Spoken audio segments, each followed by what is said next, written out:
So to do operations with radicals, the first thing you want to do is you want to simplify the radical as far as you can. So by simplifying, remember, we want to find out what can go into it evenly. So 75 is my first radical I've got here. So I look, where does 75 fall on my list of perfect squares? And 75 is between 64 and 81. So I'm going to go ahead and find out what number can go into 75 evenly. So I'm going to try 64 first. Remember, we always need to find the biggest one. So 64, I've got a decimal. So that is out of the running. Next, I'm going to try 49. 1.5, nope, decimal, so that's out. 36, decimal. 25. Okay, so I got a whole number. And here's the deal. If you know this ahead of time, if you knew 25 was going to be the first one, then just go ahead and write it. You don't actually need to do that division if you know it in your head. So I'm going to keep the 5, and I'm going to break up the square root of 75 as square root of 25 times square root of 3. Remember, the perfect square one always goes first. Square root of 25 is plus or minus 5. And square root of 3 stays square root of 3. Because they're touching, that's a multiplication sign. So I know it's 5 times plus or minus 5. So that means that 5 times 5 is 25.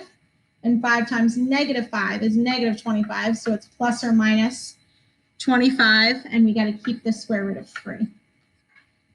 Now, a good way to check is you could check all the way down to see if they're all equal. So 5 square root of 75 is 43.3.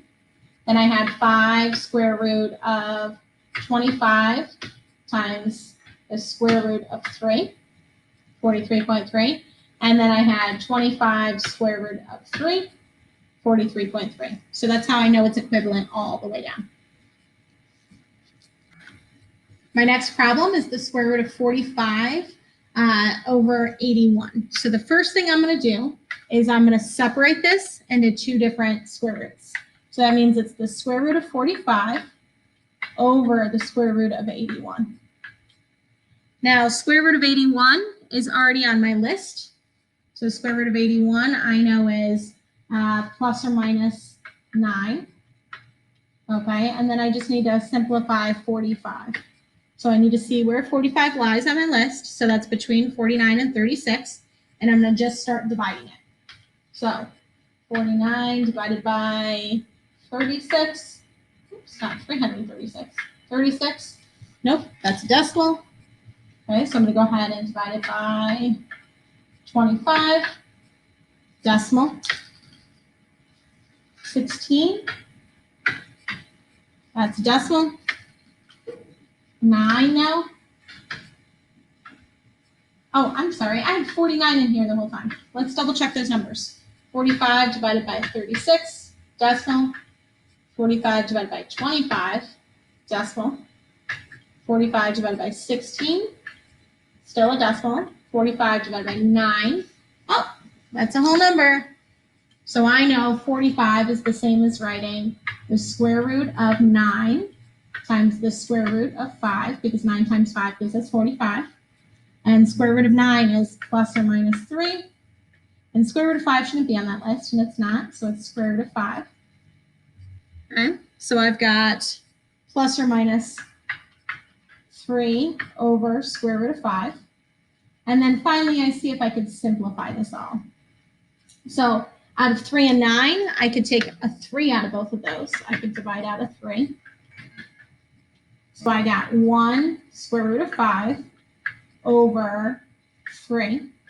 And I've got a plus or minus on both top and bottom. I only need that plus or minus once. I could put it out front. I could put it in front, on top. Generally, we don't put it on the bottom.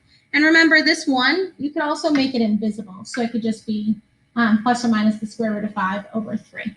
Now, again, we can type it in and check it. So square root of 45 divided by 81 is 0.7.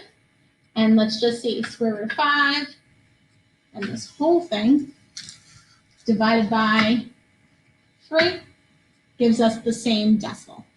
Okay, so that's our final answer for this one. Oops, I don't know what I'm doing here.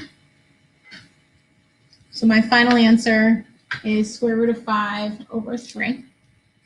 Now for this last one, if I'm looking at it, so for the last one, I've got square root of 6. Okay, so the only numbers that I have to check are 4 and 1. I know 1's always going to go in, so really I just need to check 4. So 6 divided by 4, no, that's a decimal, so I'm not going to rewrite this. Square root of 30, I'm going to see if any numbers go into that. So that's right here between these. So I've got 30 divided by 25, decimal, 30 divided by 16, decimal, 30 divided by 9 is a decimal, 30 divided by 4 is a decimal as well. So I can't simplify to start, but what I can do is I can multiply the numbers on the outside. So meaning I could do 3 times 2, which is 6, and I could do 6 times 30, which is 180. And I could just do the process again. Check what number goes into 180. So go ahead and pause this video, and I want you to check starting at, let's see, all the way down here at 169 should be the first number you check. So go ahead and type them in. Press play when you think you know which one of these perfect squares fits into 130 evenly. Okay, did you guys find it? I found it. Look at all of these numbers I had to try first. Because remember, we don't want to miss out on the biggest one. So the biggest one is 36. So I can rewrite this as the square root of 36 times the square root of 5. And I still have my 6. Okay, I'm going to bring down my 6. Square root of 36, we know, is plus or minus 6. That's a times between them. And square root of 5 shouldn't have one. 6 times 6 is 36. And square root of 5 stays there. And don't forget your plus or minus comes out front. So when I check this, I can type in my original. So that's 3 square root of 6 times 2 square root of 30. And I could type in my answer, 36 square root of 5. And they should be the same decimal if I did it correctly.